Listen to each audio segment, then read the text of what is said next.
Hello everyone, myself Satish Kalda welcomes all of you in my channel Ultimate Science by Satish Kalda. Hello everyone. Today we are doing topic types of adsorption on the basis of forces of attraction between adsorbate and adsorbent of chapter 5 surface chemistry of class plus 2. First of all, what is adsorption? We know the phenomena of attraction and retention of particles of one substance on the surface of another substance. This is called adsorption. And the substance whose particles get adsorbed उन्हें हम क्या बोलते हैं adsorbate and the substance on the surface of which adsorption takes place उसे हम क्या बोलते हैं adsorbent. तो adsorbate molecule adsorbent के ऊपर किन forces से जुड़े हैं तो उस बेस पर यदि हम देखें तो we are having two types of adsorption. Adsorption is of two types. One is physical adsorption. This is also called physisorption.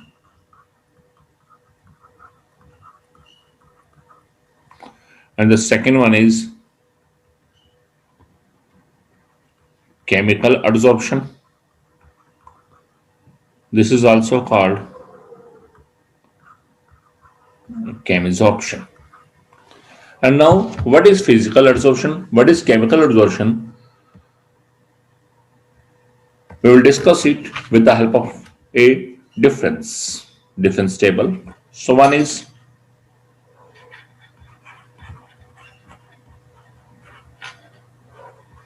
physical adsorption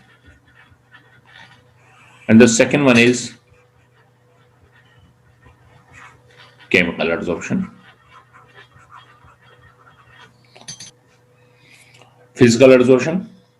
First point, in this type of adsorption, the forces of attraction between adsorbate and adsorbent are weak van der Waals forces. यहां forces कौन से हैं? Weak van der Waals forces.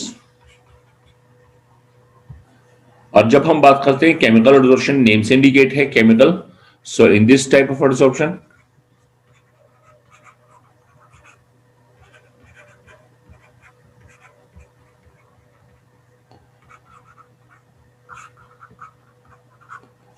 the forces of attraction between adsorbate and adsorbent are chemical bonds. So in case of physical adsorption, the adsorbate molecule gets attached on the surface of adsorbent by weak van der Waals forces. जबकि chemical adsorption में क्या है? इनके बीच forces कौन से हैं? These are the chemical bonds. ये सभी क्या है हमारे पास? Chemical bonds हैं. Second point,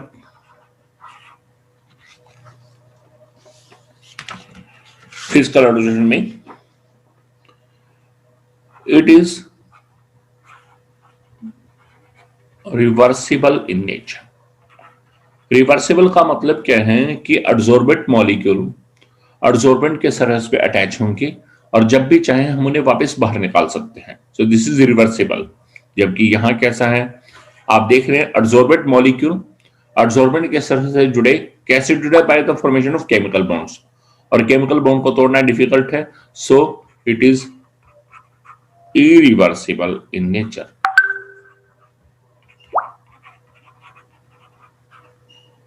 ये कैसा है हमारे पास? Irreversible. Third point,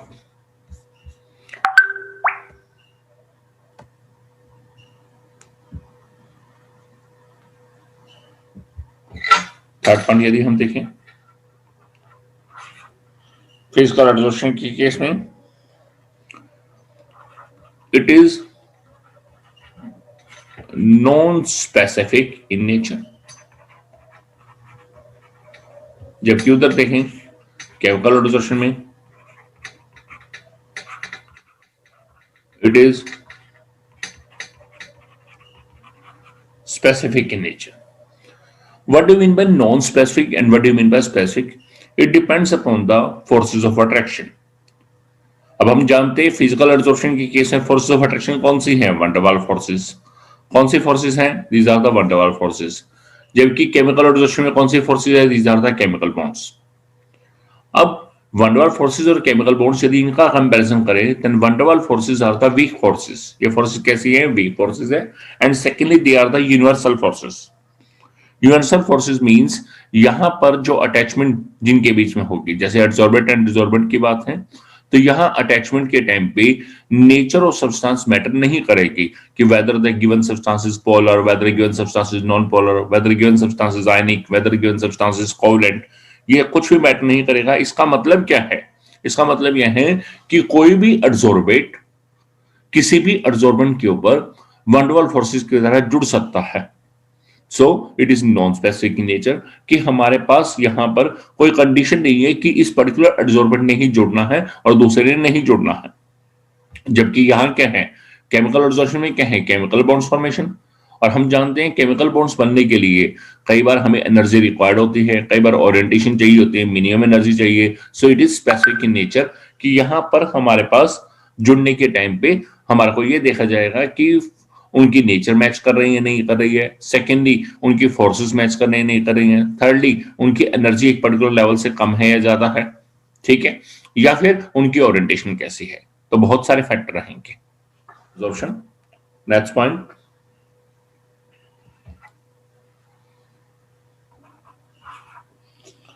physical absorption में हमारे पास फोर्थ पॉइंट है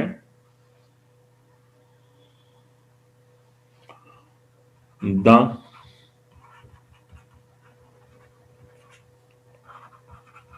extent of adsorption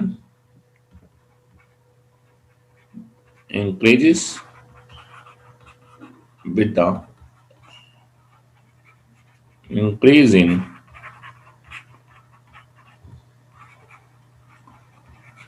surface area of adsorbent.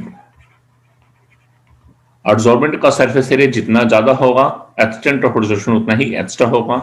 Same point chemical में भी है. The extent of adsorption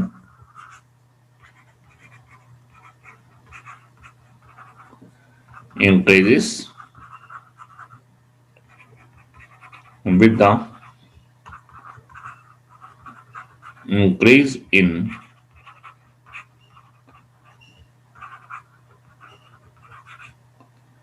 surface area of adsorbent.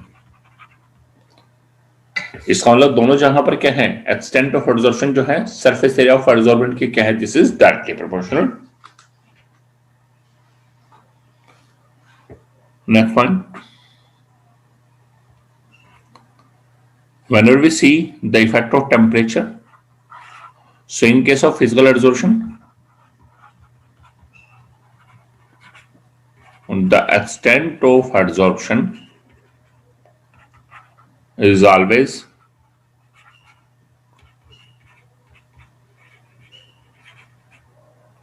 inversely proportional to temperature. It means if we increase the temperature then extent of adsorption will decrease. Extent of adsorption क्या होगा? Decrease हो जाएगा. Reason आप जानते हैं. Adsorption process कैसा है? This is exothermic in nature and according to Le-Chatelier principle. Secondly क्या है? ये reversible भी है. And according to Le-Chatelier principle, exothermic reactions are favored by low temperature. आपने पढ़ा भी है प्लस वन क्लास में. सो यदि टेम्परेचर बढ़ाएंगे तो एक्सोथर्मिक रिएक्शन के अंदर क्या है? वो इसे फेवर नहीं करेगा, यानी कि रिवर्स चलेगा. तो एब्जॉर्प्शन बढ़ाने के लिए यानी कि एक्सटेंट ऑफ एब्जॉर्प्शन बढ़ाने के लिए टेम्परेचर कैसा करना पड़ेगा? डिक्रीज. जबकि यहां क्या है? The extent of absorption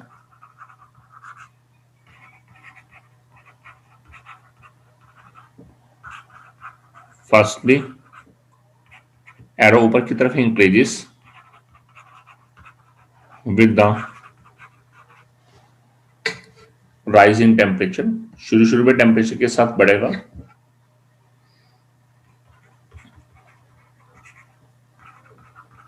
and after that it decreases with the rise in temperature. शुरू में टेम्परेचर बढ़ेगा तो एक्सटेंट ऑफ एब्जॉर्प्शन हमारे पास क्या होगा, इंक्रीज होगा, and after that it will decrease. Reason क्या है कि एक्सटेंट ऑफ एब्जॉर्प्शन शुरू में इंक्रीज क्यों हो रहा है और बाद में डिक्रीज क्यों हो रहा है। शुरू में इंक्रीज इसलिए हो रहा है क्योंकि हम जानते हैं यहां पर केमिकल बॉन्ड्स फॉर्मेशन होनी है, और केमिकल बॉन्ड्स फॉर्मेशन के लिए क्या है, रिएक्टेंट्स मॉलिक्यूल्स की एनर्जी एक मिनिमम एनर्जी है उसके बराबर होनी चाहिए, उससे ज्यादा होनी चाहिए। तो सपोज करो एडसॉर्बेंट एंड एडसॉर्बेंट, उनकी एनर्जी शुरू में बराबर नहीं है, तो जब हम उसे टेम्परेचर बढ़ाएंगे तो उस केस में they will gain energy gain करेंगे, और उनकी एनर्जी थ्रेशोल्ड एनर्जी से या तो इक्वल हो जाएगी या उससे ज्यादा, तभी बॉन्ड फॉर्मेशन होगी। इसी वजह से एक्सटेंट ऑफ एब्जॉर्प्शन शुरू में क्या होगा, इंक्रीज, एंड आफ्टर दैट बाद में क्या है, ये डिक्रीज होगा। रीजन वही एक्सोथर्मिक की वजह से। नेक्स्ट, फिजिकल एब्जॉर्प्शन में it does not require any activation energy. Physical absorption में हम जानते हैं वन डॉल फोर्सेस है, यहां कोई केमिकल बॉन्ड बनना ही नहीं है, so it does not require any activation energy. यहां किसी तरह की कोई एक्टिवेशन एनर्जी की रिक्वायरमेंट नहीं है, जबकि यहां पर देखेंगे it requires activation energy. So first of all what is activation energy, क्या होती है activation energy? The extra amount of energy which is supplied to the reactant molecule so that their energy become equal to threshold energy. Reactant molecule को जो energy हम extra energy बाहर से supply कर रहे हैं ताकि उनकी एनर्जी थ्रेशोल्ड के बराबर हो जाए, तो उसे हम क्या बोलते हैं, एक्टिवेशन एनर्जी। और ये टर्म कहां रिक्वायर्ड है, जहां पर बॉन्ड फॉर्मेशन है। तो वंडर फिजिकल एब्जॉर्प्शन में क्या है, वंडरवाल फोर्सेस है, यहां कोई बॉन्ड फॉर्मेशन नहीं है, so it does not require any activation energy. जबकि यहां क्या है, केमिकल एब्जॉर्प्शन में बॉन्ड फॉर्मेशन होनी है, तो इट रिक्वायर्स एक्टिवेशन एनर्जी, यहां एनर्जी रिक्वायर्ड है। Second point is the enthalpy of absorption lies in the range of 20 to 40 kilojule per mole in case of physical absorption, and the enthalpy of absorption lies in the range of 80 to 400 kilojule per mole in case of chemical absorption. So ये difference क्यों है, ए जहां 20 to 40 है, ए जहां 80 to 400 kilojule per mole है? It depends upon the strength of forces of attraction. In case of physical absorption forces कौन सी है, weak forces, van der Waals forces, जबकि केमिकल एब्जॉर्प्शन में फोर्सेस कौन सी है, केमिकल बॉन्ड स्ट्रॉन्ग फोर्सेस। तो यदि forces week होंगी तो इंथैल्पी चेंज लेस होगा, 20 to 40 किलोजूल पर मोल, और यहाँ यदि फोर्सेस स्ट्रॉन्ग है तो वैल्यू क्या होगी, हाई होगी, 80 to 400 kilojoule per mole. So enthalpy of absorption mean amount of enthalpy change. Next, in this case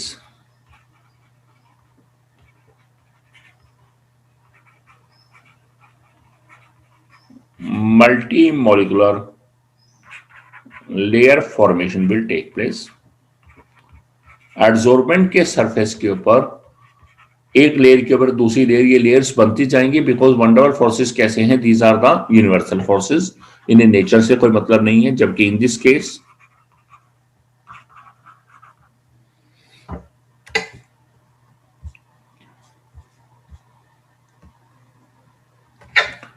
case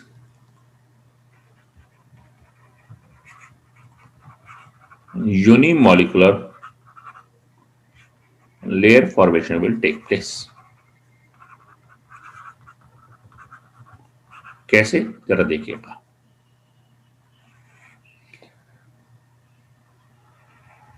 This is adsorbent.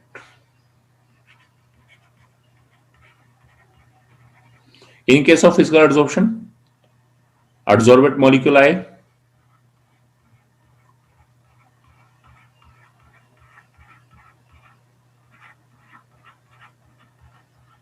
Adsorbent के सरफेस पे चिपक गए, कैसे, by van der Waals forces. ठीक है, अब वन डर वाल्स फोर्सेस की तरह एडजॉर्बेंट मॉलिक्यूल एडजॉर्बेंट के सरफेस पे अटैच होके, अब और एडजॉर्बेंट मॉलिक्यूल आए, यहां पर नेचर मैच ही नहीं कर रही, तो उनको एडजॉर्बेंट के साथ इंटरेक्ट होना ही नहीं है, वो क्या करेंगे, डायरेक्टली इनके साथ इंटरेक्ट हो जाएंगे, एक लेयर और बन जाएगी।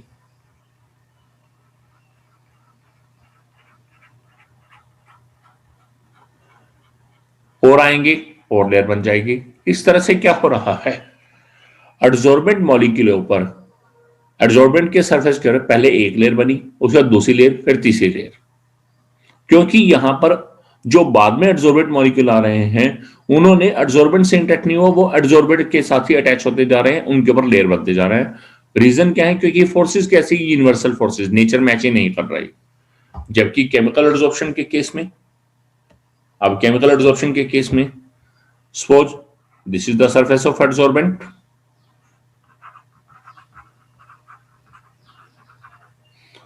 अब एडजॉर्बेंट मॉलिक्यूल अटैच हुए,